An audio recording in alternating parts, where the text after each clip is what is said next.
जय जोहार, जय छत्तीसगढ़ संगवारी हो। मैं आप मन से एक जनौला पूछे रहे हूँ, है ना। मैं अपन मयारू से पूछे रहे वो नहीं बता पाई से, तो मैं बोले रहा हूँ कि आप मन बताना करके, पर आप मन भी नहीं बता पाओ। तो जनौला ये रही से कि आप रहीस मोर बर देख परिस तोला, कन्या टूटिस मोर मांस खइस तोर। तोला पता है का हरे? नहीं यार, ये भी नहीं जाने है ना। तो चलो मैं बता देता हूँ। संगवारी हो एक जवाब हरे मछली, है ना। तो जैसे पानी गिरते ना संगवारी हो, तो पानी गिरते तो जो बाढ़ आ रहा थे ओमे बह के खेत में पास रहते, तो खेत में मछली आ जाते पानी के साथ, है ना।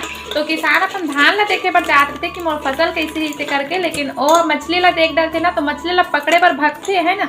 तो फिर जो धान रहते ना वो टूट जाते, है ना, तो झुक जाते। तो वही बोलते कि मतलब धान बोलते आप रिस मोर पर ऐसे करके, है ना। और मछली ला बोलते देख डलिस तोला ऐसे करके। फिर बोलते कन्या टूटिस मोर, और ओला पकड़ के ले जाते मछली ला, तो ओला बनाते तो बोलते कि मांस खिस तोर, है ना। तो यही रही से जवाब ये वाले सवाल के। और कैसे लगी से कमेंट करके जरूर से बताना। और मिलते हैं एक नया व्लॉग वीडियो में। एक